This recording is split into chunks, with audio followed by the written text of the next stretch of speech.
드디어 벌써 디모데전서 5장 강해를 시작하게 되었습니다. 거짓 교사와 참된 교사, 디모데의 의무와 사역에 대해서 언급한 바울이 이제 5장에서는 다시 교회 생활에 대해 설명하기 시작합니다. 이 5장은 특별히 교회 질서와 정치 그리고 생활, 교인들의 생활, 사역자의 생활에 관해서 정의하고 있는, 설명하고 있는 부분인데요. 특별히 그 중에서도 교회의 교역자들, 사역자들이 넓게는 교회의 목사, 강도사, 장로, 전도사, 직분자들, 장로, 집사, 권사 이런 사람들이 어떻게 행하여야 할 것, 특별히 교회 여러 성도들과의 관계를 어떻게 맺어야 할 것인지에 대해서 교훈해 주는 부분입니다. 이 장은 크게 세 부분으로 나눠지게 되는데요. 1절, 2절에 교역자들과 모든 사람과의 관계, 그리고 3절부터 16절에 보면 교역자들이 참과부를 어떻게 경대해야 하는지, 과부에 대한 관계, 그리고 17절 이하 마지막 절까지 보면 장로들과의 관계, 특히 성도들이 또 장로들을 어떻게 보아야 하는지, 목사와 장로를 어떻게 보아야 하는지에 대한 관계로 구성되어 있습니다. 교회는 제가 늘 강조하지만 어떤 사람들이 생각하듯이 무질서한 기관은 결코 아닙니다. 교회에는 여러분 이미 기억하실지 모르겠습니다만 벨직 신앙 고백서 지금 작년부 교리 교육하고 있는데 벨직 신앙 고백서를 저와 같이 공부하실 때 교회론 공부 다 하셨을 거예요. 기억이 날지 안 날지는 모르겠습니다만은 교회에는 질서가 있다. 그 질서에는 첫째, 무슨 질서가 있다고 혹시 기억하십니까? 영적 질서가 있다라고 했습니다. 교회는 사람이 아니라 하나님께서 당신의 말씀의 원리를 통해서 다스리는 기관이다라고 했습니다. 그래서 영적 질서가 있긴 있는데 어떤 질서예요? 영적 질서. 영적 질서라고 하는 것은 무엇입니까? 보이지 않는다는 겁니다. 보이지 않게 하나님께서 교회를 다스리신다. 그런데 문제는 하나님은 이 보이지 않는 당신의 다스리심, 이 영적인 질서를 목사와 장로와 집사라고 하는 직분을 주셔서 그들을 통하여 구현해 나가신다는 말입니다. 그렇기에 교회의 질서는 어떤 측면에서 보면 눈에 보이지 않지만 또 다른 면으로 보면 눈에 보이는 직분자들을 통해서 다스림을 받기 때문에 직분의 질서라고 할 수도 있을 겁니다. 따라서 여러분 5장 17절 말씀에 보면 잘 다스리는 장로들을 어떻게 하라고 그랬어요? 존경하셔야 된다. 여러분들은 장로님들을 존경하셔야 합니다. 대단히 존경해야 합니다. 근데 어떻게 해요? 잘 다스리는 장로들을 배나 존경할 자로 알되 특히 말씀과 가르침에 수고하는 이들에게는 더욱 그리할 것이니라.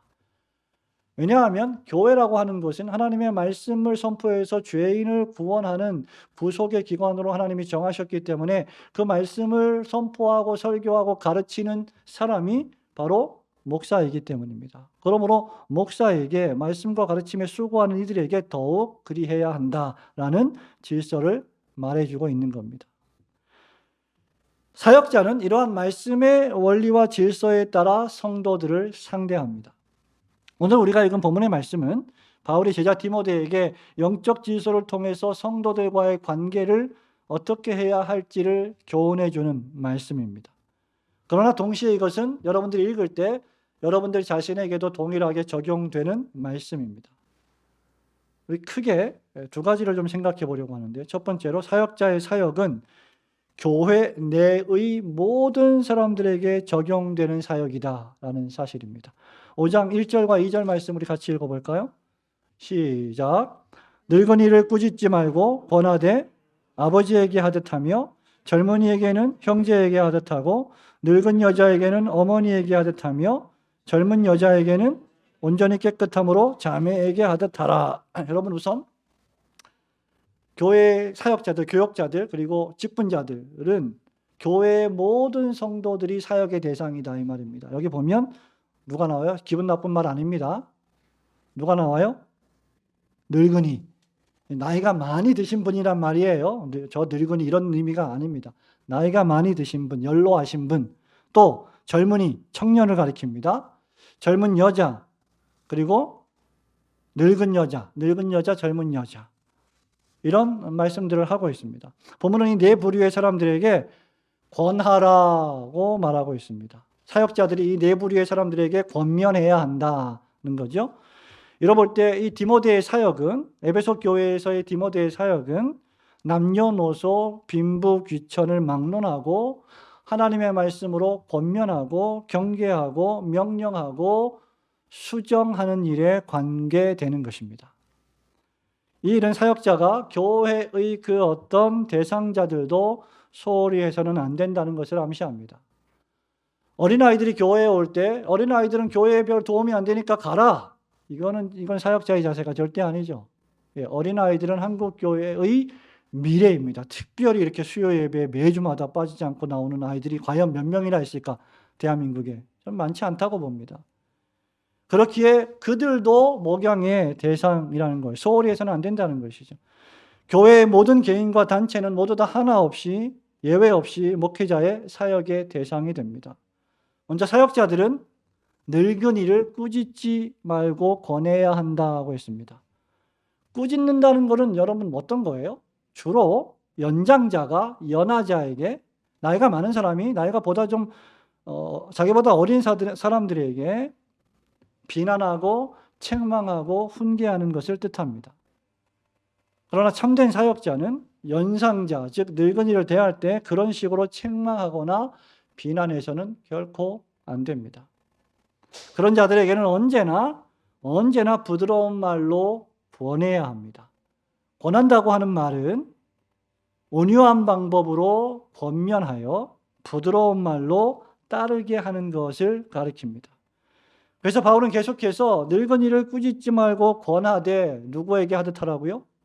아버지에게 하듯 하라. 아버지한테 뭐 책망하고 정죄하고 당신 뭐 이렇게 할 수 없잖아요. 그죠? 아버지에게. 그렇게 교회 내에 매우 나이가 많은 연장자들을 권면할 때 그런 방식으로 권면해야 한다는 겁니다. 여러분의 아버지들도 완벽하지 않기 때문에 잘못할 수 있습니다. 실수할 수 있습니다. 여러분 보기에 뭔가 잘못된 일을 행한다고 판단될 수가 있습니다. 그럼에도 불구하고 우리 아버지가 잘못했다고 해서 마치 자식을 다루듯이 그렇게 해서는 안 된다는 말입니다. 그들의 연약을 간과하지 말되 그들의 높은 연령으로 인하여 공경하라는 말입니다. 그러므로 사역자는 나이 많은 사람들을 책망할 때도, 말씀으로 권면할 때도 온유하면서 기품을 잃지 않게 해야 할 것입니다. 두 번째는 젊은이를 형제에게 하듯 해야 한다고 했습니다. 여기 젊은이는요, 청년들입니다. 교회 내 청년. 청년의 정의가 너무 다양하죠. 제가 깜짝 놀랐는데 이 MZ세대, 신학교 강의할 때 MZ세대에 대해서 물어보니까 MZ세대는 어디서 얘기한 거죠? 그게? MZ세대는 세대가 밀레니엄 뭐인데 Z는 잘 모르겠어요, 저도. 근데 연령대가 2000년대생부터 지금까지랍니다. 2000년대생이면은 1980년대생부터 지금까지. 그러면 나이가 40이 넘어도 MZ세대예요. 그렇게 스펙트럼이 넓은지 몰랐어요. 청년의 정의가 다르지만 여기 청년들, 젊은이를 형제에게 하듯 한다 이 말은 청년들에게 자기 형제와 같이, 가족과 같이 대하라는 말입니다. 근데 여러분, 노인을, 아까 늙은이를 부모처럼 대해야 한다면 청년들을 자녀처럼 대해야 한다라고 해야 맞는데, 그래야 균형이 맞는데 그렇게 말하지 않고 형제에게 하듯 하라고 했습니다. 교역자들과 청년 사이에는 서열이 아니라 동등성이 강조되고 있다는 말입니다. 그리스도 안에 있는 자들은 누구나 다 원리적으로 형제, 자매, 한 가족입니다. 자기보다 어린 사람이 잘못을 범할 때 무의식 중에 나이의 입김이 발휘되어서 부모 또는 선배의 자격으로 우리는 비판하기 쉽습니다. 바울은 사역자들이, 직분자들이 뾰족한 말로 비판하고 정죄하는 것은 합당하지 않다고 말하는 것입니다. 그러므로 우리 청년들이 실수할 때에는 내 형제가 실수한 것처럼 사랑으로 대하며 책망할 때도 온유하게 해야 한다는 겁니다. 세 번째는 늙은 여자를 대할 때 어떻게 대해야 하느냐? 2절에 보니까 어미에게 하듯 해야 한다고 했습니다. 교회의 여자 성도들 역시 죄와 관련하여 목회 사역의 대상에서 제외되어서는 안 됩니다. 늙은 여자는 늙은이를 아비에게 하는 것과 마찬가지로 어미에게 대하는 것처럼 해야 한다는 거죠. 넷째로 이와 마찬가지로 젊은 여자를 대할 때도 어떻게 해요? 1절 깨끗함으로 자매에게 하듯 해야 한다라고 했습니다. 특별히 사역자는 젊은 청년들을 가족처럼 여김으로 혹여라도 그 사역의 신분에 손해가 되는 행동을 해서는 결코 안 됩니다. 이로 볼 때 사역자는 모든 성도들이 자신의 형제요 자매인 것을 깨닫고 형제 자매에게 대하듯 교우 관계를 해야 한다는 것이고, 이것은 교회 성도들과 성도들 사이의 관계에서도 역시 마찬가지로 적용되는 일입니다. 또한 교회는 이것들을 잘 살펴서 교회 성도들의 교우 관계가 늘 규모 있고 질서 있게 되기를 애써야 합니다. 우리 교회가 하나님의 말씀 안에서 늘 규모 있고 질서 있는 교회가 되며 사역자들과 직분자들이 그 일에 모범을 보이는 교회가 되기를 주님의 이름으로 축원합니다. 두 번째로 사역자는 교회 내에 참 과부들을 찾아서 그들을 경대하고 그들에게 선을 베풀 수 있어야 합니다. 3절부터 6절 말씀을 우리 같이 볼까요? 3절부터 6절입니다. 시작. 참 과부인 과부를 존대하라. 만일 어떤 과부에게 자녀나 손자들이 있거든 그들로 먼저 자기 집에서 효를 행하여 부모에게 보답하게 일을 배우게 하라. 이것이 하나님 앞에 받으실 만한 것이니라. 참 과부로서 외로운 자는 하나님께 소망을 두어 주야로 항상 간구와 기도를 하거니와 향락을 좋아하는 자는 살았으나 죽었느니라. 여러분 구약 성경에 보면요, 여러 곳에서 시편 68편 5절, 22 출애굽기 22장 23절, 잠언 15장 25절, 또 시편 146편 9절 이런 말씀들을 보면 구약 성경이 여러 곳에서 과부들에 대해서 언급하며 과부를 존중하고 경대할 것을 명령한 바 있습니다. 초대교회 역시 이러한 구약의 정신을 따라서 사도행전 6장부터 1절 6절에 보면 교회가 구제를 베풀 때, 어려운 사람들을 도울 때 제일 먼저 도와야 될 1차 대상이 과부들이었습니다. 그렇게 구약의 정신을 따라서 과부를 소홀히 하지 않았으며 잘 경대했습니다. 야고보서 1장 27절 우리가 예배 시작할 때 읽었는데요, 여러분. 야고보는 더 나아가서 하나님 앞에서 더러움이 없고 정결한 경건이 무엇일까? 어떤 사람이 저 사람 참 경건하다라고 말할 때 어떤 사람이 경건한 사람일까? 고아와 과부를 환난 중에 돌아보고 자기 자신을 지켜 새 속에 물들지 않게 하는 사람, 그 사람이 경건한 사람이다 라고 말한 바 있습니다. 그러므로 여러분, 과부를 경대하는 것은 성경의 정신이요 교회의 정신입니다. 경대하라는 말은 다른 말로 공경하라, 존경하라, 공경하라는 말인데, 공경하라는 말에는 물질적인 원조도 도움도 포함되어 있습니다. 초대교회 내에는 이런 과부들이 많았습니다. 수명도 매우 우리 시대보다는 짧았고, 또 여러 가지 사회적인 그런 상황과 환경, 또 핍박으로 인해서 남자들이 먼저 일찍 죽는 일들이 벌어졌기 때문에 과부들이 교회 내에 많이 있었습니다. 헬라파 과부, 히브리파 과부들이 있었어요. 그래서 교회가 과부의 명부를 만들어서 어떤 사람들을 교회가 도와야 할지를 결정해야만 했습니다. 그래서 오늘 본문에 보면 어떤 과부를 경대하라고 했어요? 참 과부를 경대하라 라고 한 것입니다. 참 과부, 왜냐하면 과부가 너무 많기 때문이죠. 그래서 참 과부가 이런 경대를 받아야 할 이유는 그가 사별하고 오랫동안 하나님의 영광을 위하여 살며 하나님만 의지하고 신앙생활에 충성했기 때문입니다. 교회가 이런 사람들을 존중하고 공경하는 것은 매우 당연한 일입니다. 교회 성도들의 모범이 되기 때문이죠. 그리고 그러한 참 과부에게 자녀나 손자들이 있다면 그들은 마땅히 4절에 보니까 집에서 그 부모에게 효를 행하고 보답해야 한다라고 했습니다. 또한 참 과부는 자녀와 손자들이 자신을 공경하고 경대할 수 있도록 훈계하고 가르쳐야 합니다. 이유는 그것이 하나님 앞에서 받으실 만한 것이기 때문입니다. 그래서 바울도 디모데에게 이러한 참 과부를 경대하는 일을 명하라고 했고, 이런 일을 소홀히 하면 8절에 보니까 믿음을 배반한 자요 불신자보다 더 악한 자다라고 표현한 겁니다. 가족을 돌아보는 일은 하나님의 일반 계시요 성경의 명령인데, 여러분 오랫동안 자녀들을 양육하여 신앙 안에서 충성했던 어머니가 남편이 죽고 홀로 되었습니다. 그런 어머니를 자식들이 또는 손자 손녀들이 경대하지 않는다? 그것은 참된 경건이라고 볼 수가 없다는 것입니다.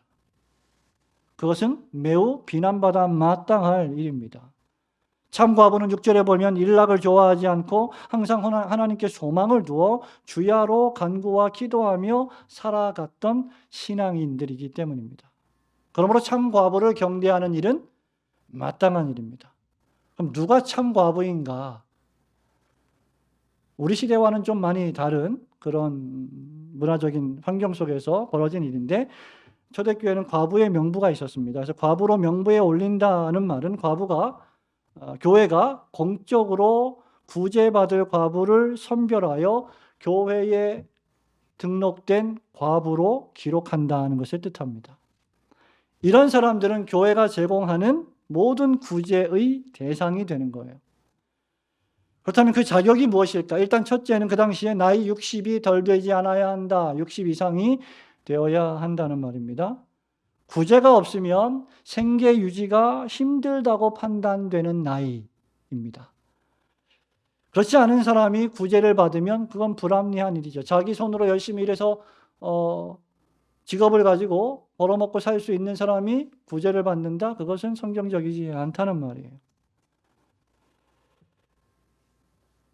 둘째는 한 남편의 아내이었던 자이어야 한다. 이 말은 거룩한 결혼 생활, 적법한 결혼 생활을 했던 자로서 남편이 일찍 죽었든 늦게 죽었던 사별한 자이어야 한다는 말을 가리킵니다. 사별한 이후에 재혼하지 않고 수절한 자들을 가리키죠. 세 번째는 10절에 보면 선한 행실의 증거가 있어야 한다고 했습니다. 선한 행실은 10절 이하에 나오는 일입니다. 모든 일, 즉 첫째, 자녀를 양육하는 일. 이것은 자기 자녀뿐만 아니라 타인의 자녀를 믿음으로 신앙으로 권면하고 양육하는 일을 포함합니다. 두 번째, 나그네를 대접하며 다른 성도들을 또는 남을 대접하는 일. 이것이 두 번째 증거입니다. 세 번째, 성도들의 발을 씻기며. 그러면 성도들의 발을 씻긴다는 것은 겸손의 수고입니다. 겸손하지 않으면 발을 씻길 수 없어요. 여러분 발을 씻으려면 꼿꼿이 서서 씻을 수 없습니다. 무릎을 꿇고 앉아서 다른 사람의 발을 씻어야 하죠. 네 번째, 환난 당한 자를 구제하며, 친히 구제하는 일. 이 모든 일들이 뭐예요? 선한 일을 쫓는 것을 말합니다. 이런 조건으로 볼 때 교회에 등록된 참 과부의 숫자는 엄격히 제한되었던 것으로 보입니다. 이는 교회가 구제할 때 그런 일로 말미암아 교회의 덕을 세우고 그런 참 과부들로 말미암아 교회가 영적인 유익을 얻고자 했기 때문입니다. 그래서 교회는 이런 참 과부들을 잘 파악해서 과부의 명부에 올려서 도와드려야 돼요. 왜? 그런 분들이 많이 있어야 교회가 그런 분들의 기도, 그런 분들의 헌신, 수고와 사랑 때문에 더욱 사랑의 공동체로 유지될 수 있기 때문입니다. 이와 반대로 11절부터 16절에 보면 이제 본문은 젊은 과부는 구제의 대상에서 거절하라고 명령하고 있습니다. 젊은 과부가 누구일까요? 나이 60이 되지 않아 법적으로도 제외 대상이기는 하지만 설사 참 과부 명부에 등록되었다 하더라도 후일 정욕으로 인하여 그 약속을 저버리고 다시 재혼하여 출가할 수도 있기 때문에 제외되어야 한다라고 말하고 있습니다. 개중에는 그리스도를 배반하여 배교하는 일에까지 나아가는 경우도 있었다라고 본문은 밝히고 있습니다. 그런 과부들은 처음 믿음을 저버려 심판을 자초하고 맙니다. 처음 믿음을 저버리는 것은 예수 그리스도를 믿는 믿음을 배반하는 일이 되는 겁니다. 젊은 과부는 재혼할 뿐만 아니라 그리스도까지 배반할 가능성이 많기 때문에 제외되어야 한다는 말입니다. 또 젊은 과부는 본문에 보면 13절에 게으름을 익혀 집집에 돌아다니고 망령된 평론을 만들어내는 일에 정력을 소비한다고 했습니다. 게으름을 익힌다는 말은 계속 게으르고 나태한 생활을 유지한다는 뜻이며, 집집에 돌아다닌다는 것은 자기 자신의 집에 자녀에 대한 책임을 다하지 않는다는 것을 뜻합니다. 더 나아가 이들은 여기저기서 돌아다니며 말을 내어 이간질하고 불평하는 말을 지어내며 마땅히 아니할 말을 하는 것입니다. 이들은 해서는 안 되는 말들을 지어내는 자들이죠. 처음 믿음에서 탈선한 자들이 맺는 전형적인 열매입니다. 이런 자 중에는 15절에 보면 아예 사단에게까지 돌아간 자들도 포함되어 있었습니다. 즉 예수님을 배반하고 배교한 자들도 있었다는 것이죠. 따라서 우리의 친척 가운데 과부 친척이 있으면, 여러분들 친구들 가운데 혹시 과부가 된 자들이 있다면 우리가 도와주어야 합니다. 우리 스스로 도와주어야 한다. 성경은 말하고 있습니다. 그 젊은 과부들이 교회의 짐이 되게 해서는 안 된다고 성경은 말하고 있습니다. 그러면 이런 젊은 과부들은 무엇을 해야 할까요? 14절에 보니까 젊은 과부는 시집을 가서 아이를 낳고 집을 다스려야 한다고 기록을 합니다. 교회 구제를 받기를 지원하거나 스스로 도와주세요라고 하거나 기대하지 말고 출가해야 합니다. 그렇게 정상적인 삶을 살 때 사람들의 험담을 받지 않게 되며, 더 나아가 사단의 유혹도 피하게 될 수 있는 것입니다. 그렇지 않으면 그리스도인 젊은 과부의 평판이 손상을 입게 되고, 그것은 결국 교회의 손상, 복음의 손상이 될 것이기 때문입니다. 아까 언급한 대로 이런 자 중에는 아예 사단에게까지 돌아간 자들도 포함되어 있어서 교회의 유익에 피해를 준 사실까지 있기 때문입니다. 사랑하는 우리 성도 여러분, 말씀을 맺습니다.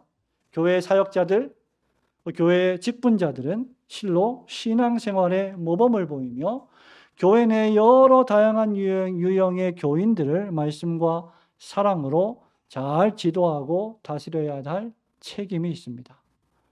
특별히 바울이 5장에서 이렇게 과부에 대해서 길게 이야기하는 이유가 무엇일까요? 그것은 5장에서 과부가 고아와 더불어 세상에서 가장 외롭고 연약한 사람들이기 때문입니다. 그런 사람들에게 교회가 사랑을 베풀어야 한다는 것이죠. 교회가 그들을 돌보는 것은, 그래서 야고보 사도가 1장 27절에서 더러움이 없는 정결한 경건이라고 말한 겁니다. 교회는 경건해야 합니다. 교회는 하나님의 뜻이 구현되고 하나님의 질서가 회복되는 곳이어야 합니다. 우리 올고든 교회 모든 사역자들과 직분자들이, 그리고 성도들이 고아와 과부를 돌아보며 그들에게 선을 행하며 항상 규모 있고 질서 있게 생활하시는 성도들이 되시기를 주님의 이름으로 축원합니다.